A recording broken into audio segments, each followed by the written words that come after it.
the Canada-U.S.-Mexico trade agreement, which was ratified a couple of years ago. And I think the update to the trade agreement, was important in reflecting changes in agriculture over the last 25 years. And when I talked about how trade agreements can help us manage risk going forward, areas like agricultural biotechnology, right?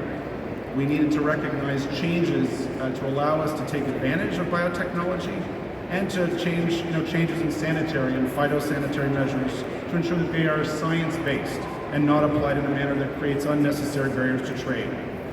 And if we are to ensure that producers in all three countries continue to reap benefits from our trade agreement and that they're able to export products to continue to feed North America and the world, we absolutely need to keep working together on trade, also in other areas. And I think the relationship goes much beyond commerce, and I think can again help us tackle some of the long-term risks.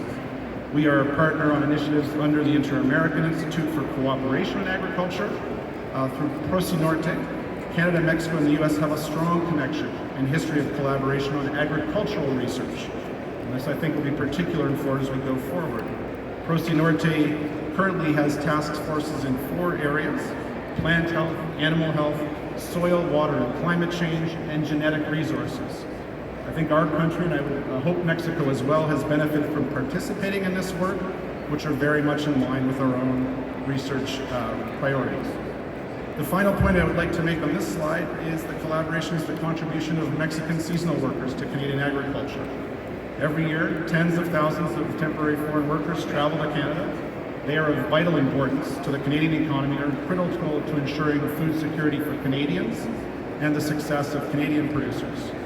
I think filling temporary labor and skill shortages is probably also a benefit to those workers who generate thousands of dollars of additional income for their families here.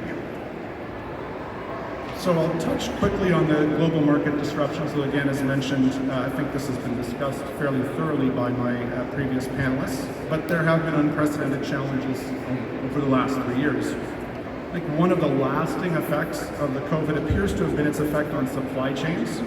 Right, shifts in purchasing patterns and flows of trade created, I think, long bottlenecks, lasting bottlenecks in many cases, and certainly some significant price increases in areas like shipping and transportation over the past number of years. Some of these backlogs and price challenges are still with us, as anyone in the food sector or frankly any business would know in terms of getting access to input material. So while supply chains have bent, they have been overall quite resilient. Nonetheless, access to food remains an issue for too many people across the globe. On top of COVID, again has been discussed, Russia's illegal attack on the Ukraine made a bad situation even worse, with serious consequences for global agriculture, food prices, and food security. According to the latest FAO food price index, prices are high, down a bit from the spring, but particularly for cereals, and I think as was mentioned by Eric, a lot of uncertainty about where those go. Fertilizer prices also, and fertilizer availability, a huge issue around the globe, particularly for farmers on small plots, desperately needed fertilizer and struggling with the high prices and availability.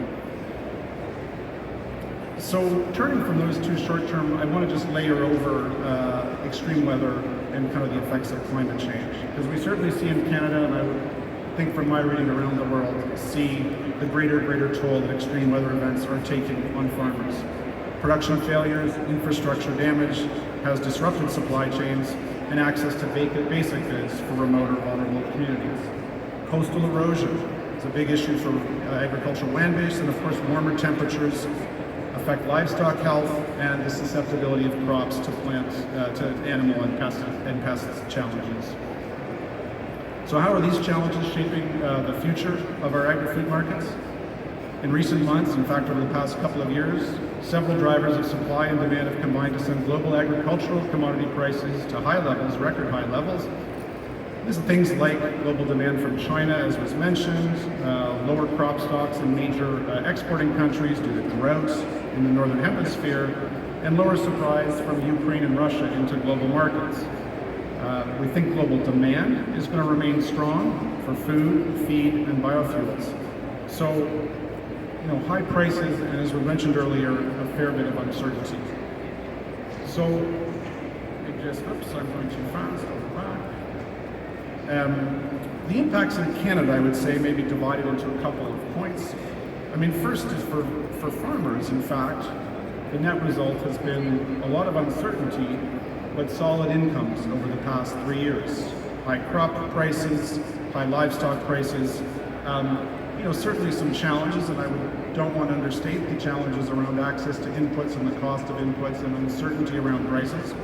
But overall, incomes have stayed strong due to high commodity prices. And we think that will continue for most of our sector into 2023. Certainly, higher production will help higher prices. The livestock sector, I think consistent with what Ricardo was saying, will be challenged. Big input price increases and price increases for the output not be the same. So in spite of high cattle and hog prices, the high feed prices, difficult tight grain markets are expected to reduce the profitability of Canadian livestock. And so we would expect lower herd expansion going forward in Canada. So let me switch to the slide I was going to talk about on environmental challenges. So we talked about the pressures, but I think we've got to come to this point, the climate change challenge. And it does, I think, link tightly with the food security challenge globally, right? We've seen data from the United Nations in the past that the world will need something like 70% more food by 2050. There was an FAO study this spring which pointed out that to reach the UN's zero hunger goals, we would need agricultural productivity around the globe to grow by almost 30% over the next decade. So that's an acceleration of agricultural productivity, while at the same time reducing absolute GHG emissions.